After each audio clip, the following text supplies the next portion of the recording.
Good morning all, Mr. Waterman here from Homewood House. Hope you're all well, hope you're all safe. This afternoon I'm just going to be going through some workouts with you that you can do at home. There's going to be some variations of squats and some press ups, so we're going to be working all upper body and lower body. So I'm going to get straight into it, and I'm going to start off with a traditional squat. Now, as you can see here, I have got a plate because we are going to do this with our heels raised, and I'll explain why you're going to be doing that. So obviously I've got a plate here, but you can use something like a book just to keep your heels elevated from off the ground. So the first part that we're going to be doing is you need to make sure that your chest is proud. So I don't want to see anyone leaning over or leaning back. I always like to have my hands just in front of my chest, looking forwards, and you're just going to come down, hold for 2 seconds, and almost feel like you're coming up using your heels. Don't lean over, don't lean to the side, or don't lean back. So it's coming down, holding, and driving up using your quads and using your heels. And I would want you to repeat that for nearly 30 seconds. So it's not a case of going up, down, up, down. I just want to see a controlled movement, up, controlled movement, up, controlled movement, up.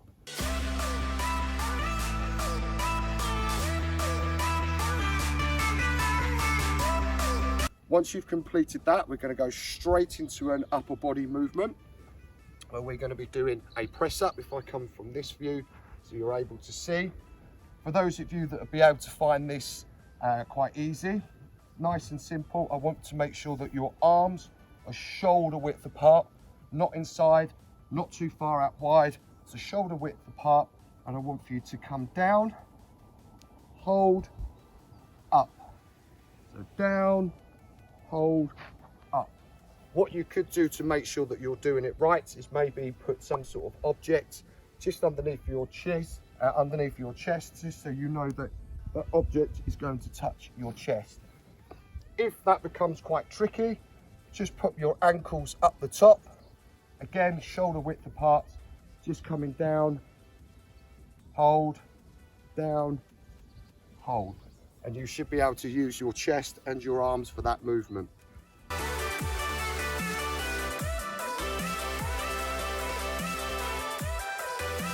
The next movement is we go back straight into our lower body. Legs apart, again, shoulder width apart. Again, having your hands up by your chest, and I want for you to go down to the side, hold, back up, side, hold. And this part here is where we're going to be doing our groinal areas. So again, coming down slow,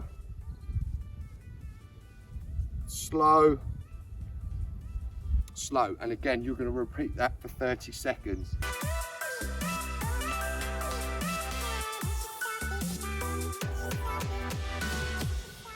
The next one we're going to do straight back into our upper body, where we're going to be using our triceps. It's almost like a dip. Again, in this gymnastic position here, where we've almost got a bridge, and you're just going to lower the arms, up, lower the arms, up. Now, it's very important that you don't have your hands pointing out to the side. Keep everything pointing in one direction, not out here, but out to here. That way you'll be able to feel your back of your arms working in this movement. So it's going to be down, up, down, up, down, up. And again, you're going to repeat that for 30 seconds.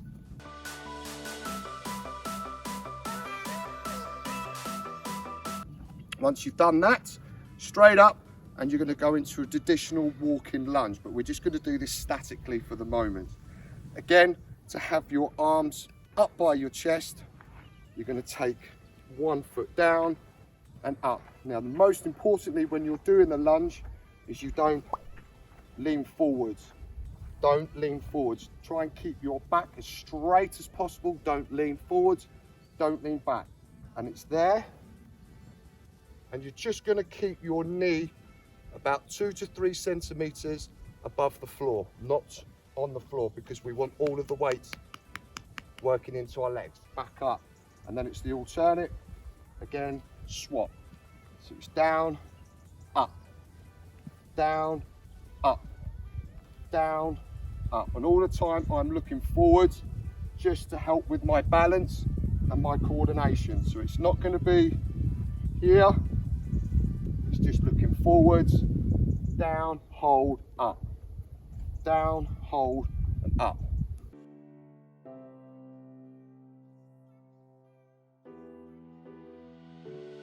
Next one we're going to do, again going straight back into our lower body, and I want for you to stand as tall as you can, hands just slightly away from your hips, not into here, just out to here. And if I go from this angle, you're just going to be working your calves up and down, up and down. Most importantly, when you're using your calf muscles, is you squeeze your calf. Don't just keep going up, down, because it won't work. So I want to see you up, squeeze, down, up, squeeze, down, up, squeeze, down.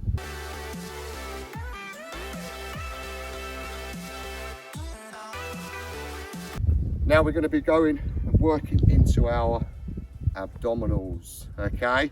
So our traditional crunch, lots of different variations with this. You can get someone in your house to hold your feet, but if you haven't, just almost come down into this position.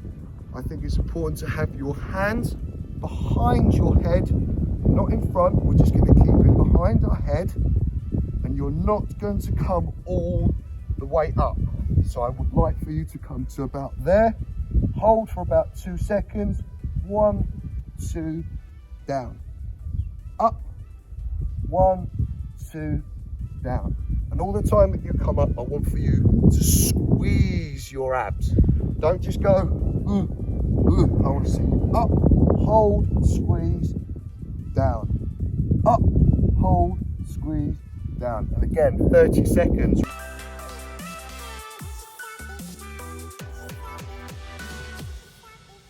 Once you've got into that position, bit of a superset, forearms on the floor, keep your hands together, legs straight, and you're going to go into this plank position. Don't get into the habit of falling down to here. Don't get into the habit of having your backside in the air. Try and keep a nice stable position and hold for 30 seconds.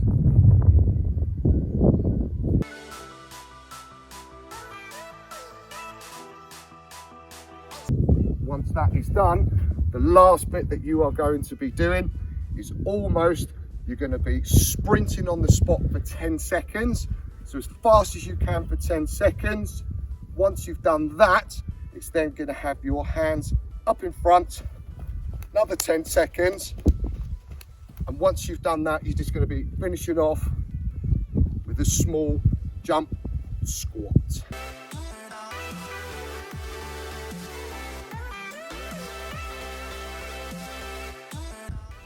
Hopefully that all helps, guys.